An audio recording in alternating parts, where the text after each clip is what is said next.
welcome back to my YouTube channel. I hope you're having a lovely Wednesday.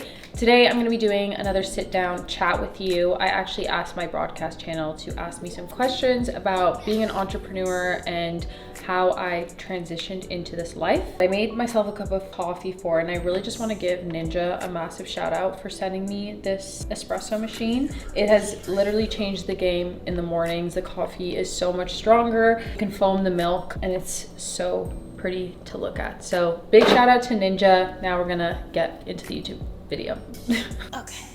All right, you guys, so I have something super exciting to show you. I hit a really massive milestone about a week ago and I got my YouTube plaque, which is so exciting. It is so pretty in person. I've always seen people holding these and I'm like, one day I'll get one. So it's so surreal to have passed 100K subscribers. I really just want to say thank you guys so much for the support and belief in me. It's honestly been so surreal and I don't even know how to handle all this information and what's going on in my life. I do really appreciate you guys and I would never be here if it wasn't for you. So thank you guys so much for this. This will sit nice and pretty under my TV. This kind of chimes into what I'm going to be talking to you guys about today, becoming an entrepreneur, how I became an entrepreneur, where it all started. I'm super excited to share this part of my life because I know I talk a lot about fitness, especially on my social media, and I share a lot of form tips and stuff, but I don't really talk about how I even got in this position.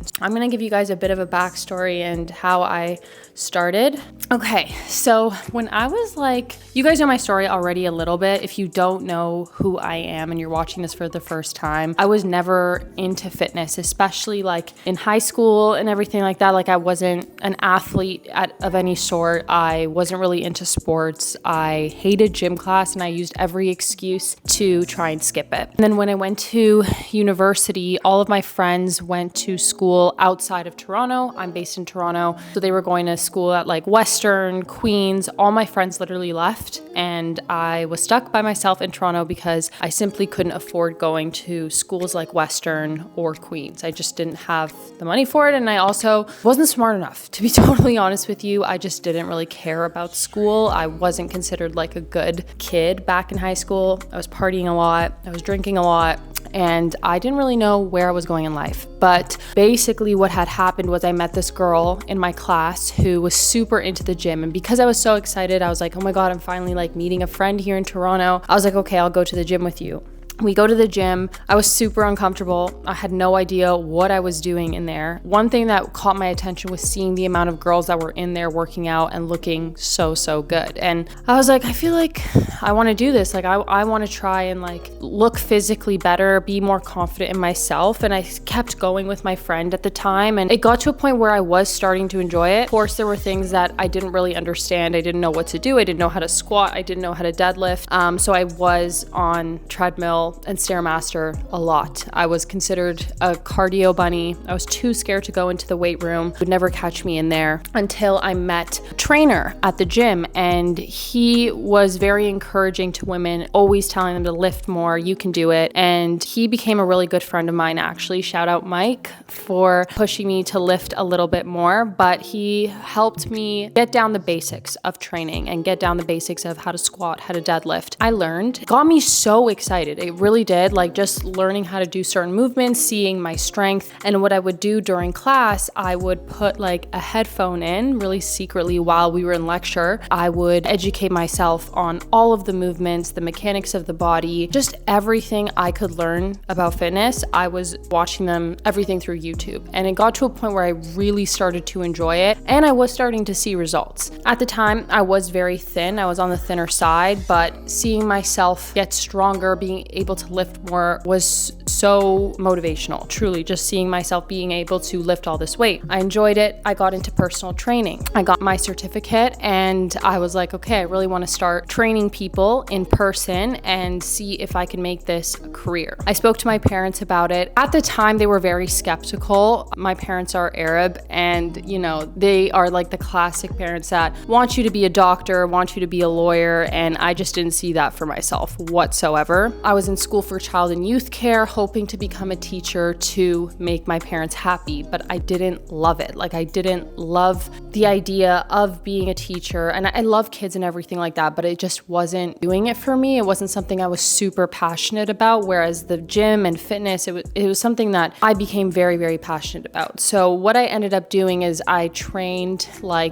think it was 3 clients, and these were like a friend or a friend of a friend, and they basically would come to my house. I would bring 2 dumbbells with me because I didn't have access to a gym. I would walk over to a nearby park with my client and I would train them outside with 2 dumbbells. And we got some really awesome workouts in. They actually did make some really amazing transformations. I started going into clients' apartment gyms, and I would train a few clients there. So it wasn't, making me a ton of money, and I wasn't really doing it because of the money. It was just because I was so passionate about it and I wanted to see how I was with other people when it came to fitness. And it ended up just being something I really, really enjoyed. I was doing that, and on the side, I was also a waitress. And I was doing a lot of serving around the distillery district. So I worked at El Catrin, Pure Spirits, Clooney for a little bit. I was doing some hosting there. I was just in the service industry at the time. I was also doing some personal training, and I would get questions from my parents being like, what is it? Where's this personal training thing going? You're spending so much time training these people, carrying dumbbells from the park, going to this person's apartment, but where is it actually going? And I didn't really know at the time. I just knew at the time that I really, really enjoyed it, and I just wanted to keep doing it. What ended up happening was I got so busy. I was serving a lot, trying to make as much money as possible, doing some personal training, but I neglected my health because during this time I was still drinking. I didn't stop that. I still wasn't living the healthiest way possible. I wasn't eating the best, to be totally honest with you, even though I was going to the gym and I was passionate about fitness. It got to a point where I just got so busy and I neglected my health. I neglected my sleep. Basically, I was at the time going through a breakup as well, which was a little bit tough at the time, eating your emotions away. It just got to a point where, yes, I was training people and I was certified, but I started gaining weight. I gained about 25 to 30 pounds during that time period. COVID had hit, and you guys know my story. I talk about it all the time, but COVID was really the time where I woke up and was like, I need to stop living this way. I need to stop treating my body this way. And I made a complete transformation where I worked out 5 times a week. I ate healthy. All the restaurants were closed, so I was forced to eat at home. I ended up losing 25 pounds at home. It took me 4 months to lose it. And what I did, this kind of chimes into what I'm talking about on how I became an entrepreneur, is basically I posted a TikTok. It was a transformation video, but I didn't think I was going to get anything out of it. I literally did it as a joke. I thought it would just be kind of fun to post. I didn't go into it being like, okay, I'm going to become an influencer. There was no way I even thought that. I just did it as a fluke, truly. I woke up and the video hit 1 million views, and I was like, what the fuck? It was so surreal. I didn't know any of that was going to happen. Right when that happened, I was like, okay, clearly, I do have a story here. I have something that people can relate to or are inspired by. And that's when I started coaching. Basically, I got a huge flux of clients coming in, just being like, I really want to work with you. I'm looking to make a transformation. And I started coaching. At the time, it was just PDFs that I would send out to people being like, this is your workout program, this is your meal program, you're gonna follow it. And I was doing that for a little while. And then as I kept posting my transformation, talking about how I really lost all of this weight during COVID, I just kept getting more views and more traction, and all my socials started growing. I was posting on socials during COVID to keep me accountable and to just keep me on top of my workouts. That's really why I started posting. It wasn't to become anything. It was just to keep me accountable and make sure that I got my workouts in. And I do highly suggest you do that. I find that when you do post your workouts, it helps keep you accountable. It's kind of motivating to look back as well to see how far you've come. I did start posting on Instagram around COVID time and just sharing my workouts. But then it got to a point where after that viral video hit, I just kept posting more and more and more. And with that came a lot of brand deals, a lot of sponsorships, and I slowly built it to what it is today. All my socials started growing. I'm at a point now where I do social media and coaching full time. I no longer serve. I actually quit my serving job, I think 3 months after I went viral on TikTok. So even when I went viral, I was still serving tables, and I had to make money somehow because TikTok doesn't pay you for posting content in Canada. That's kind of how it all began. I really didn't expect this to happen. I didn't think this was going to happen in my life. It was always a dream, like a thought I've always had in my head to like be on social media, but I genuinely didn't think it would ever happen to me at all. Like I just thought, oh, like that's a far distant dream that's probably never going to happen, so keep dreaming about it. But the fact that it all happened the way it did is so surreal to me. But that's kind of my story. I know it's a little bit all over the place, but that's kind of how it all began and how I got into being an entrepreneur and working for myself. And I think working for myself is the best job I could ever ask for.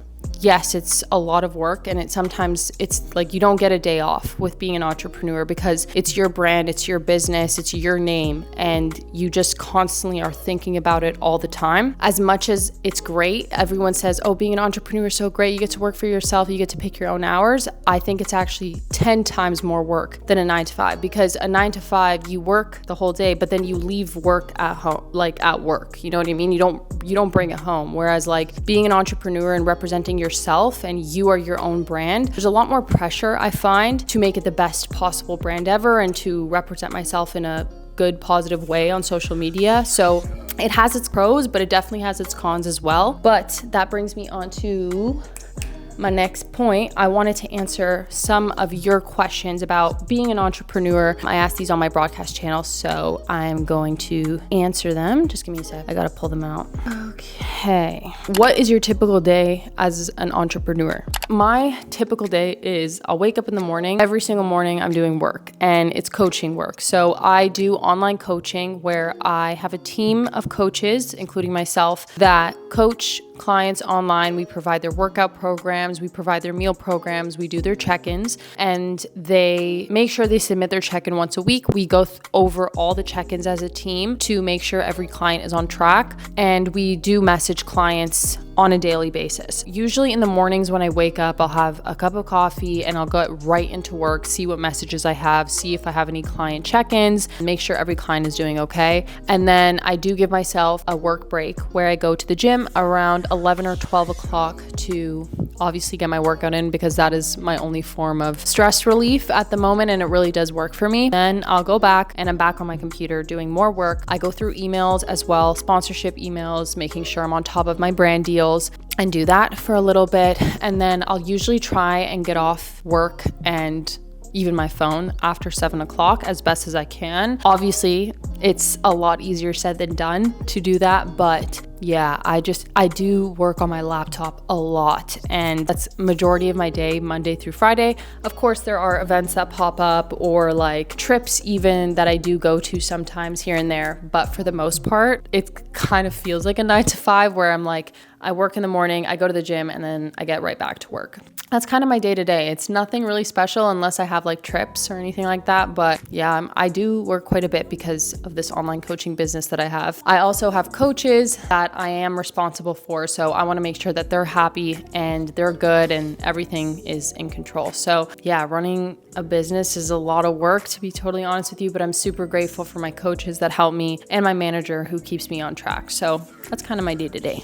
I would love to know how you navigate the hate from social media and if you're ever afraid for your safety. I've always wanted to do social media, but I'm scared. When I first started social media and posting, I remember hate comments really got to me. Like they would really affect my day. I would have like 50 positive comments and one negative comment, and that one negative comment would ruin my entire day and I wouldn't even post like the next couple of days. It used to really affect me. Like, I don't know what it was. I just like couldn't get over it until I had conversations with other influencers and other people on social media being like, you know, a successful business is always going to have someone that's upset, someone that says something negative about you, and someone that doesn't like like you, and you have to be okay with having people that just don't like you or don't like your content. And I have gotten to a point where like I am very authentically myself on social media. Like I really am. Like the slight cursing and the, you know, blunt personality that I have, that really is me. Like I am a pretty blunt person, I would like to say. I like making people laugh as well. That's always great, but it doesn't, you know, it's not for everybody. And I'm so aware of that. And I'm so okay with people not liking my content but I just don't care because I'm being myself.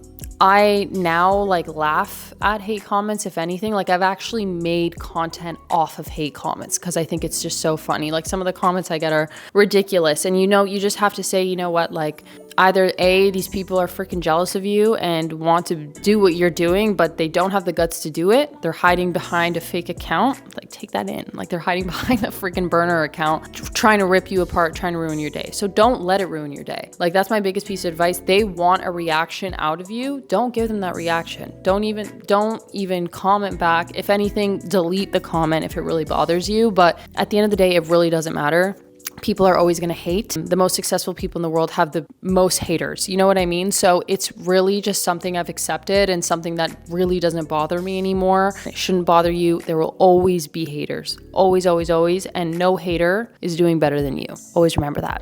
When it comes to my safety, honestly, I have had moments where I was afraid of my safety, but I think my biggest piece of advice when it comes to social media is, let's say like if you're in a restaurant or something, don't post you at the restaurant right then and there. Always post once you have left. That's always a really good trick. Like wherever, if you see me posting at the gym, I'm not there. Like I'm not actually at the gym. I'm probably home by then. So always post like when you're not at that location. Try not to show like your view. Try not to show the outside of your house. Just be a little bit secretive about those certain things, but I've never been really afraid. I live in a pretty good area and I don't share too much when it comes to like where I'm at. If you ever see me at a restaurant, I'm not there at that time. It's always like an hour after. So, you can always try and do that. How do you find inspo for content when a lot of fitness influencers post the same thing? How do you stand out and not get discouraged? This is such a great question.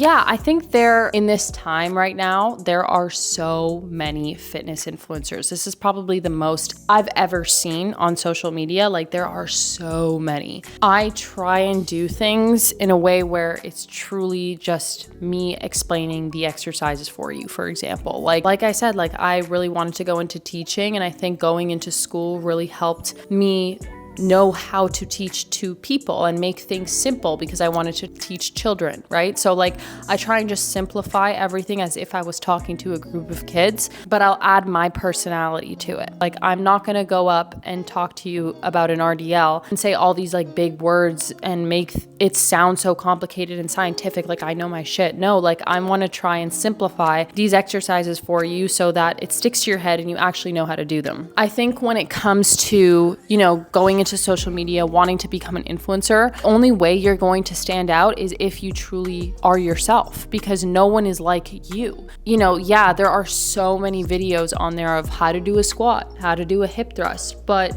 there are also, you know, different personalities on how people explain a squat. And I think the reason why my form videos do so well is because I don't just sit there and be like, this is how to do a squat. Like try and engage with my audience. I try to make it a little bit funny. I try to make fun of you a little bit. Like that is my personality. Like I love chirping. I love like humor. I love being sarcastic. I love like just being a little bit blunt. Like that's just who I am as a person. And when you bring your personality into your content, that's what's going to make you stand out, because nobody is like you. And I think my biggest piece of advice is don't just be like every, you know, influencer where you're just like showing a cool fit, for example, or you're doing a day in the life and you're just kind of doing the same thing. Like show your personality more. Talk to the camera more, like show your humor, like just be your authentic self on social media, and I promise you will thrive, and everything will just be so natural for you. You're not going to feel like you're putting on an act, because that's just who you are. I think my biggest piece of advice for that is, as cliche as it is like,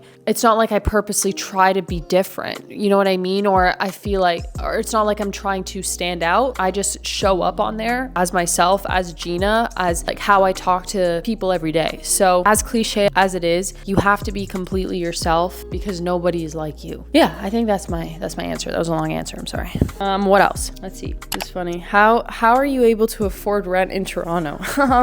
So obviously, okay, one thing when it comes to affording rent is I am like a budgeter. Like I am a budget queen. I have always been a budget queen because my parents, from even when I was really little, like they would always tell me to try and save money. Like don't just spend your money. Don't live paycheck to paycheck, even though that has happened to me multiple times in my life. They had always like instilled in my head, like you should always save money. So when I started my coaching business and started to make, income off of that, I was like, okay, I'm gonna put money here into my entertainment money, for example, like going to the movies or like going to a restaurant. Then I have money saved for rent, so I have a different account for that, and then money for like necessities, so like toilet paper, toothpaste, all of that. So like I will budget my money into separate accounts and save every single month. Like that's what I would do, is like I would just put money in here, money in here, money in here, and make sure I put a portion of my money into my savings. Obviously, my coaching business has grown and I do split rent with Jeff. Like it's not like I'm paying all rent all by myself, which is great. But I've spent a lot of time saving money and budgeting my money properly. I'm not like a crazy spender. I will, yes, like spoil myself here and there once in a while on something nice, but I don't do it very often. But yeah, I just try and budget. I think budgeting is such an important tool in life, especially living in Toronto. And I would love to get into another video to talk about that a little bit more. But budget. Do not just spend all of your money all in one shot. That's super, super important. And it's something I've learned since I was a kid. But yeah, I think that's the answer for that one. Let's see what else we have here. How do you get rid of the fear of failing, or do you just set it aside? I've definitely had moments of fearing like I'm gonna fail. I think it's normal. I do think it's completely normal. I don't know. I also find that like you do have to be your biggest advocate. You do have to be your biggest support system and tell yourself that you can do it. I think in life, when you're constantly talking negatively towards yourself and just being like, oh no, I can't do this. I can't do that one push-up. I'm not gonna be able to finish this workout. No, I'm not gonna be able to get that job. Then you're kind of manifesting it already. And I have learned to kind of change my mindset in that sense, where it's like, no, like you can do it. Like if you hit this point already, for example, like getting 100K subscribers on YouTube, then you should motivate yourself a little bit more and be your biggest advocate and tell yourself that you got this. Because in anything in life, whether that's like your workouts, your workout session, whether that's like a job application you're trying to go for, like you have to be encouraging yourself and talk to yourself as if you are looking at your best friend that is so scared to get a job. What would you tell your best friend? You'd be like, you got this. You have all the capability of getting this job, right? Like you would encourage your best friend and tell her that she can do it.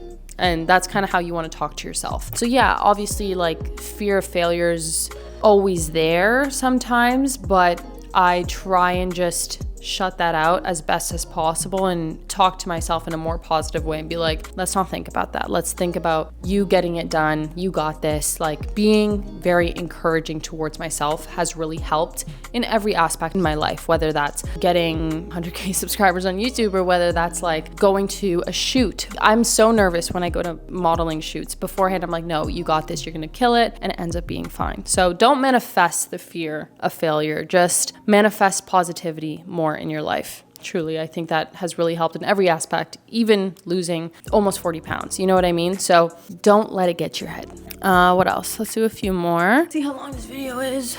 Oh shit, that's long. Let's answer one more question. How do you find content to make? So basically, because I'm an online coach, I will see what my clients struggle with the most. So let's say like I have clients being like, ugh, I'm dealing with some low back pain when I do RDLs. I'm like, okay, that's a video idea. Or it's like, I'm still trying to grow my glutes. Like, how do I get there? Like, I will take my client struggles and think of how I can create it as content and what would be helpful. So even like, how to do a squat, how to do a Bulgarian split squat. These are videos that I want my clients to watch because I want want them to be able to really nail it down. Even though with my online coaching, it says a description of how to do every exercise, but I get my ideas for my like IG content, for my YouTube content, for my TikTok content off of my clients. I just see what they're struggling with and how I can create it into a reel, how I can create it into a post. So I will take daily struggles or even struggles that I've had in the past, right? Like I remember never being able to feel my glutes when I would do hip thrust. And I'm like, that would be a really good video idea because I feel like a lot of people could relate. So just seeing what people's struggles are, what were my past struggles, that's kind of how I create my content. But yeah, and also just sitting and talking to you guys. I think right now people really like to just hear a lot more from influencers instead of just being super showy. You know what I mean? Like I genuinely want you guys to get to know me and get to know how I teach my clients. And I also want you to be educated. Like I think social media is such an amazing tool for a business. It can be very toxic. I try and make every post super educational. Always try and give you some sort of info or education in every post that I do, because I think that's where what makes social media so great is that you can learn so much. Yeah, I babbled. But anyway. All right, you guys, I think I'm going to end it there. Thank you so much for watching. That was quite therapeutic, just going back on how I started and all of that. Yeah, thank you for watching. Please make sure to comment. If you have any questions, I would love to answer them in the comments. So let me know if you have any questions. I think this YouTube went a little all over the place. I always babble. I'm a babbler. But let me know if you have any questions. Please make sure to like the video as well and subscribe if you haven't already. But I hope you have an amazing Wednesday. You guys are the best. I love you guys. And yeah, have the best day.